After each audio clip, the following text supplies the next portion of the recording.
Olá pessoal, tá chegando a hora, enfim, etapa final da preparação aqui, mas a equipe Gran Cursos Online sempre presente. E a gente resolveu aqui passar algumas dicas.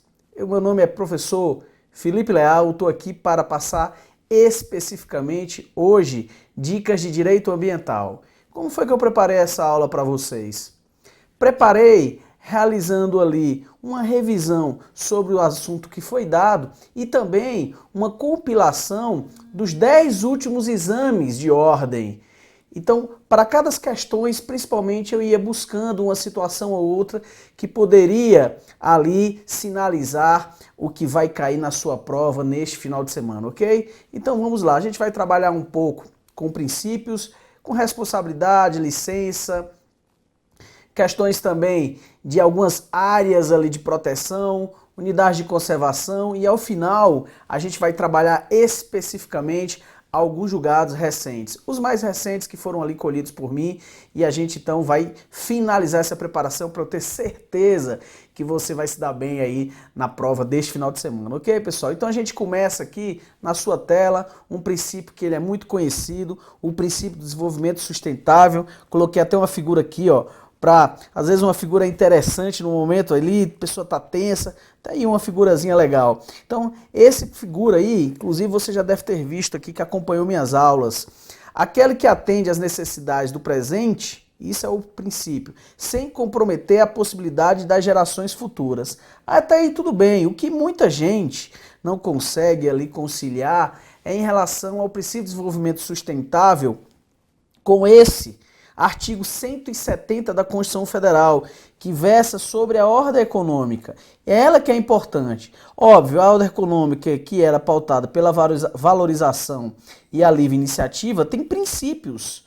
E um deles é exatamente a defesa do meio ambiente, de acordo com o impacto ambiental dos produtos e serviços e seus processos de elaboração e prestação.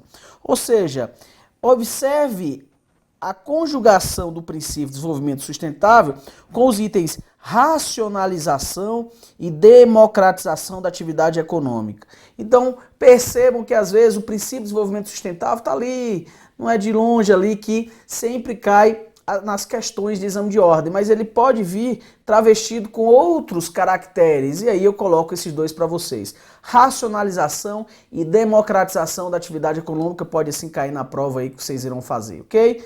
Muito tranquilo. E aí, para que os senhores também lembrem, preservação, que é manter um meio ambiente intocável, não é a mesma coisa que conservação, que tem a ideia essa de integrar o meio com a atividade desenvolvida pelo homem. São conceitos básicos, mas é interessante você relembrar antes da prova. Outro conceito básico, a prevenção, lembrem-se, atividade que se sabe ser perigosa. Já a precaução é uma atividade que não se tem a certeza, não se tem o conhecimento, mas só o fato de haver uma potencialidade ali, dela ter uma possibilidade qualquer de ser perigoso, nós temos aí que atuar nesse ponto.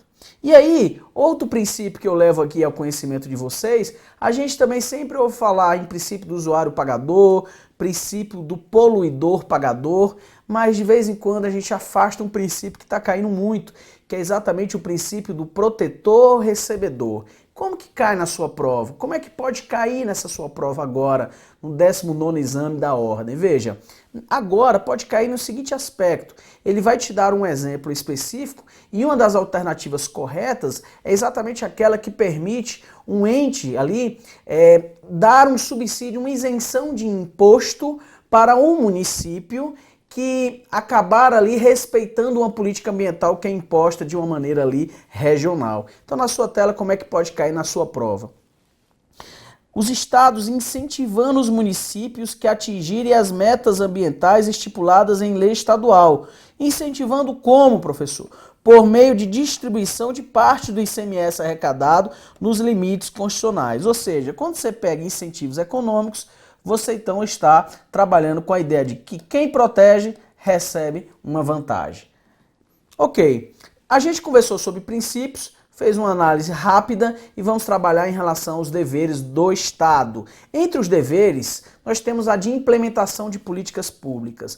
Políticas públicas é um conceito que, se não há instrumentos de implementação, ele se torna vago, né, inócuo. E quais são os instrumentos principais? O que mais cai na sua prova de exame de ordem é exatamente ali o estudo prévio ali de impacto ambiental, tá? Então, esse estudo prévio é o que mais cai na prova de vocês, e aí vamos trabalhar um pouquinho nesse slide que eu preparei para vocês. Então, esse estudo prévio de impacto ambiental é uma das formas de implementação de uma política pública, tá? É um instrumento dessa Política Nacional de Meio Ambiente que foi criado aqui, ó, na lei específica de 81.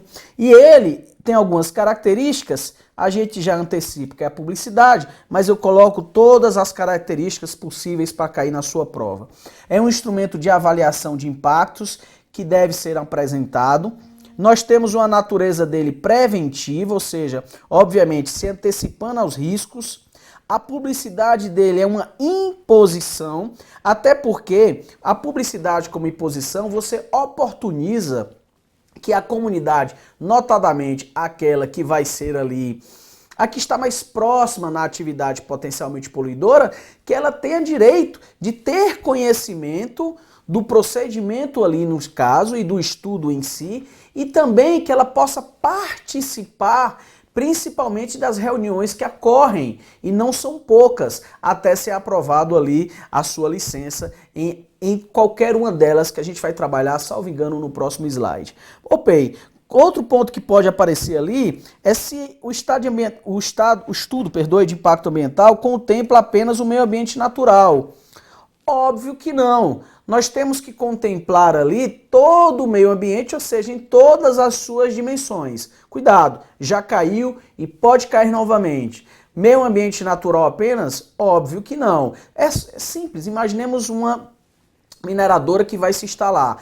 Além do estudo ter que atuar ali, trabalhar e analisar, prospectar o meio ambiente natural, também o impacto, inclusive na civilização ali, naquela cidade, que não raro são cidades pequenas. Será que ela tem ali, no caso, um posto de saúde, escola para atender todo aquele volume de pessoas que vão trabalhar no local, que irão ali se estabelecer? Então isso tudo tem que ser analisado, o meio ambiente em todos os seus aspectos. Indispensabilidade nas atividades. Quais atividades? Aquelas que são potencialmente poluidoras, tá ok? Então tá aí o que pode cair de estudo de impacto ambiental. E aí nós temos 3 tipos de licença. A licença prévia, que ela aprova o quê? A localização, não só, mas a concepção do projeto. Nada foi instalado, muito menos a operação. Essa licença prévia, ela testa a viabilidade ambiental com requisitos básicos condicionantes que serão, obviamente, atendidos nas próximas licenças. Já na licença de instalação, ultrapassado aquele ponto ali preliminar, ele autoriza a instalação já do empreendimento, ok? Mas não a operação. Cuidado, nós temos 1, 2, 3 licenças. A última só que autoriza a operação, desde que haja o cumprimento das licenças anteriores. Perfeito. E aí a gente trabalha também agora, nesse slide que está aí na sua tela, vem comigo aqui, você trabalha as responsabilidades ambientais. Preparei aí como revisão um quadro que a gente já trabalhou, mas o que é mais interessante na prova é resgatar a memória imediata, porque aquilo te dá uma confiança, você se lembra das coisas, dos pontos pontuais ali, todas as nuances que a gente precisa ter na véspera da prova, ok? Então eu preparei aí e retomei 2 tabelas importantes para vocês. Vamos a ela. A primeira seria a responsabilidade civil. Senhores, eu peço atenção, o elemento subjetivo aqui não é pressuposto jurídico, tá? Então a responsabilidade, ela não precisa que seja comprovado ali a intenção nem a culpa, da mesma forma que a administrativa. Porém, aqui é o risco integral, aqui não. Aqui pode ser afastado se configurar caso fortuito, maior ou fato de terceiro. Vamos retomar. Responsabilidade civil, o elemento subjetivo não é pressuposto e o risco é integral. Responsabilidade administrativa, não. A responsabilidade administrativa ela pode ser afastada caso fortuito, força maior, fato de terceiro. E aí nós temos aqui na responsabilidade a inversão do ônus da prova, a obrigação acompanhando a coisa sempre, ou seja, não importa que a propriedade mude, aquele que se suceder vai ter a responsabilidade de restaurar o meio ambiente eventualmente degradado. A responsabilidade objetiva já foi dito aqui. Responsabilidade extracontratual, porque independe da vontade de partes. Solidariedade tem tudo a ver com o próprio terreno ali, ou seja, como mais uma vez eu digo, não quer dizer que com a transferência de patrimônio no localidade, isso afasta a responsabilidade. Não, quem assumir tem que ter ali o ônus, ele assume também o ônus de restaurar aquele meio ambiente. E não importa se a atividade é lícita ou não, se houver ali um dano, comprovado o nexo causal, teremos então um risco integral. Nesse ponto aqui, já na administrativa, mais uma diferença. Não há solidariedade, ou seja, o novo proprietário do dano ambiental praticado pelo antigo, não necessariamente você ali transpõe o mural a alcançar o segundo. E aí, então fica muito claro a diferença entre a responsabilidade civil e a responsabilidade administrativa. Ambas não precisam ali do elemento subjetivo de culpa, mas na responsabilidade civil nós temos o risco integral e na responsabilidade ambiental não temos esse risco integral porque pode ser afastado como elementos caso fortuito ou força maior. Em relação principalmente as diferenças, responsabilidade civil neste caso, nós temos a solidariedade e na responsabilidade administrativa não temos. Pois bem, e a responsabilidade penal é o que a gente trabalha com todas as características aí que vocês já estudaram, inclusive com os professores aqui de direito penal. Então, nesse ponto, nós temos que apurar exatamente o elemento subjetivo, o que difere essa responsabilidade das duas primeiras que eu comecei a comentar. Beleza? Então, esse ponto é o mais importante. E com relação às sanções, o quadro que está na sua tela. Nós temos, óbvio, a ideia principal da responsabilidade civil não é a indenização. Esse aqui vem em último caso. Então, primeiro cessa para a atividade lesiva. Volta ou tenta voltar ali, tenta se restaurar. E aí não se consegue de uma maneira simples, adota-se medida compensatória. Precisa decorar isso? Não, você precisa ter uma ideia. E essa ideia, ela perpassa por esse sentido, que a indenização é em último lugar, ok? Já na responsabilidade administrativa, você tem advertência, multa, apreensão não só dos animais, como também de produtos, subprodutos, dos instrumentos em si ali que são utilizados, a própria destruição na utilização do produto. Vamos supor, você tem ali você não só pode destruir os instrumentos, como uma madeira em depósito, você não consegue ali transportá-la para um local que você tenha certeza que não será utilizada, então você pode inutilizar. Isso muito se faz, principalmente na região norte. Ok, a suspensão da venda e fabricação, isso é óbvio, além do embargo, demolição e qualquer outra pena restritiva de direito. Já na pessoa física, isso é fácil também. Nós temos as penas privativas de liberdade, multas e restritivas de direito, isso aqui é óbvio. Na pessoa jurídica, obviamente também, nós aqui temos apenas a multa, não teríamos a privativa de liberdade, a restritiva de direito, preferencialmente ali algo que tenha que ela possa ceder ali algum serviço à comunidade, principalmente à comunidade local que foi afetada. Ok, e aí a gente trabalhou princípios, deveres, licenças, responsabilidades, que são os principais temas, e aqui vamos para também os demais que sempre caem na sua prova. Área de preservação permanente, ok? Então, falou em área de preservação permanente, você vai ter que lembrar desses tópicos que eu te apresento agora. Espaços territoriais especialmente protegidos. Pessoal, não esqueçam, nos 3 âmbitos, isso cai na prova. Às vezes ele quer só o âmbito federal, só o âmbito estadual ou o âmbito municipal. São os 3 âmbitos. Não só, também área urbana e rural. Urbana e rural. Comporta exceção? Lógico, para fins de intervenção, comporta exceção. Aliás, você imagine que uma determinada área de preservação permanente pode ser ali aquela mata ciliar e a depender da necessidade, você vai ter que comportar ali uma exceção para adequar ao interesse público e não ao interesse particular ali do superficiário que tem ali até a propriedade próxima àquele local. Pois bem, obrigação de natureza próprio terreno, isso aqui a gente sempre fala, ou seja, se tem uma área de preservação permanente que esteja degradada, aquele que eventualmente venha adquirir aquele patrimônio em toda a sua circunscrição ali, ele assume o ônus de restaurar aquele ambiente que de veras ocorreu algum dano em si. Beleza, vamos nessa. Reserva legal. Então, o que é que cai em reserva legal? É um estudo ali dos últimos concursos, né, dos últimos exames, perdoe da ordem. Nós temos que a reserva legal, ela é só o quê, ó?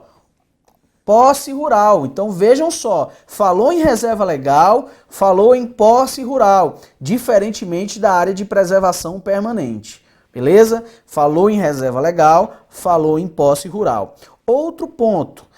No caso de manejo de reserva legal, que é em posse rural, precisa de formalidades para isso?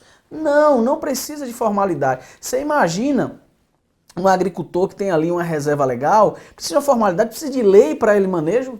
Negativo. Ele vai ter ali, na verdade, a ideia não é preservar, manter intocável, e sim conservar, que é essa diferença que a gente colocou aqui no início dessas dicas de hoje. Pois bem, e assim, conforme na sua tela, você tem nesse ponto procedimentos simplificados de elaboração e aprovação de tais manejos. Então, essa é a primeira dica e essa é a segunda dica, ambas de reserva legal, que é o que cai na sua prova. Competência. Então, tem algumas pessoas que ainda confundem, não confundam mais.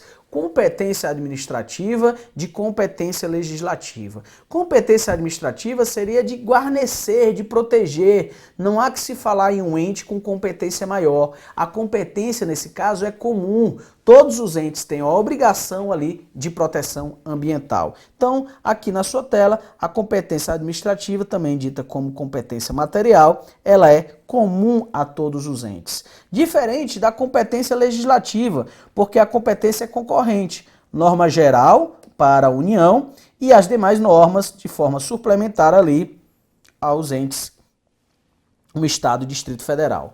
E se houver dúvida entre interesse geral e interesse especial, olha aí o que pode cair na sua prova. Na dúvida, a norma que melhor garanta a efetividade do direito fundamental tutelado, dando-se preferência àquela que seja mais restritiva sob a ótica da preservação da qualidade ambiental, ok? Unidade de conservação, o que é que pode cair na unidade de conservação? Espaço ali legalmente protegido, passa a ter um regime de administração singular. Então, pode cair na sua prova amanhã o seguinte, em relação ao regime jurídico ali, né, em relação à sua natureza, como pode desafetar, como pode diminuir? Ora, se ela é criada por lei, as alterações também, elas devem ocorrer com uma lei específica, ok? Criada por lei, alterações por lei também, e é isso que vai cair na sua prova. Vamos lá. Espaço territorial e seus recursos ambientais, olha aqui, ó, legalmente instituído, é isso que cai, sob regime especial de administração. A redução dos limites não foi uma questão apenas, várias questões abordam isso no exame de ordem, somente pode ser feito mediante lei específica, ok? Então, falou ali em área de preservação permanente, vamos retomar, falou nas três esferas, pode ser urbano e pode ser rural. Falou em reserva legal, rural, simplicidade. Falou em unidade de conservação, lei. Unidade de conservação, parque nacional, por exemplo, lei cria e uma lei ela tem que existir ali para poder diminuir ou até desafetar aquela área. Pois bem, ecossistemas, o que pode cair? As pessoas não podem confundir. Aqui é considerado patrimônio nacional floresta amazônica, Mata Atlântica, Serra do Mar, Pantanal Mato Grossense e zona costeira. Então você tem uma ideia de patrimônio nacional, de importância, e imagina que toda atividade que ali ocorra tem que ter ali um estudo prévio, uma licença específica. Não precisa. O estudo prévio só para atividades potencialmente poluidoras. Não é porque essas atividades elas vão ser realizadas naquele patrimônio nacional que reclamam toda essa preocupação. Esse é o primeiro ponto. Segundo ponto é que não necessariamente os crimes que ocorrem lá, eles também justificam a atuação da Polícia Federal e a competência da Justiça Federal. Não é por aí, tá? Então, patrimônio nacional não tem a ideia de bem da União. Isso também tem que ficar muito claro para vocês. Beleza.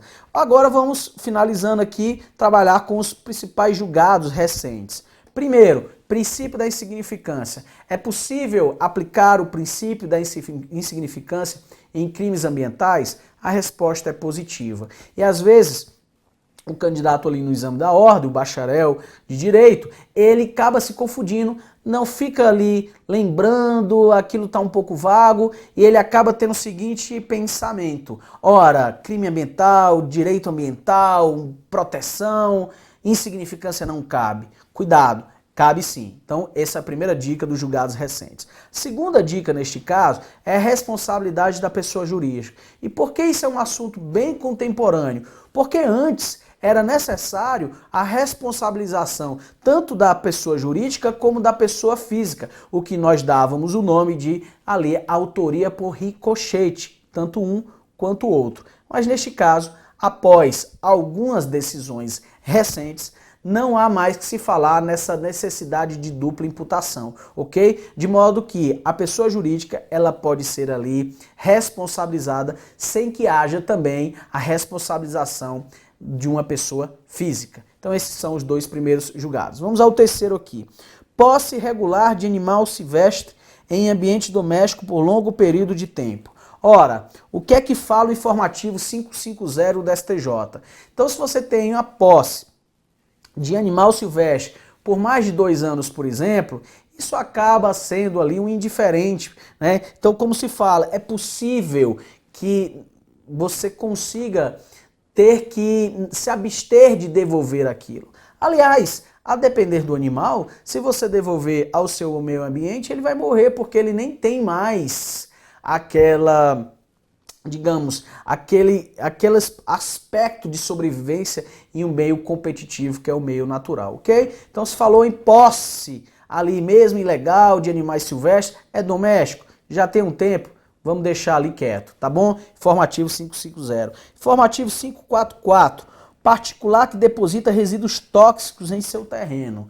Ele pode ser responsabilizado? Como foi esse julgamento? Seria um terreno dele, só que o terreno ele não tinha uma cerca apropriada, ele era caminho para alguns pedestres que costumeiramente se utilizava daquela localidade e mesmo sendo uma propriedade particular, ele teve que responder. Ora, isso vai totalmente ao encontro da função social da propriedade, de maneira que não é apenas porque aquela propriedade é dele, que ele deve ali se abster de respeitar as normas de proteção ambiental, ok? Então, é possível haver a responsabilização de alguém que tenha em sua propriedade algum resíduo tóxico aqui, ok? E é isso, nessa decisão, exatamente ele teve que indenizar algumas pessoas que acabaram sendo contaminados. Último slide. Vamos lá. Negativa de autorização de queimada por órgão ambiental. Informativo 531 STJ. Ora, imaginemos, você tem ali uma situação, sempre, por alguma razão, o órgão ambiental autoriza uma queimada. E em dado momento, em certo ano, enfim, após uma colheita, pois bem, em qualquer outra circunstância, se o órgão ambiental não autorizar, você não tem o direito ali de pedir uma indenização somente porque ele não autorizou. Você, obviamente, você teria que ter outros argumentos. Isso porque o fato de você ter realizado queimadas anteriores não te dá o direito ali, uma carta branca, uma procuração assinada ali do Estado para que você continue a queimar ao seu sabor, né? Então isso não pode, de maneira que, mais uma vez, negativa de autorização de queimada por órgão ambiental não gera dano moral. Pois bem, próximo, informativo 526, dano moral coletivo. Ora, no dano moral coletivo, cuidado, 2 verbos. Vou falar novamente. No dano moral coletivo, 2 verbos, recompor e indenizar. Ora, quando você tem um dano moral coletivo, a gente trabalhou isso no curso, não apenas a ideia de recompor o meio ambiente, mas também na mesma ação, caso a caso, você pode ser obrigado a indenizar conforme as particularidades, como dito aqui, de cada um, beleza?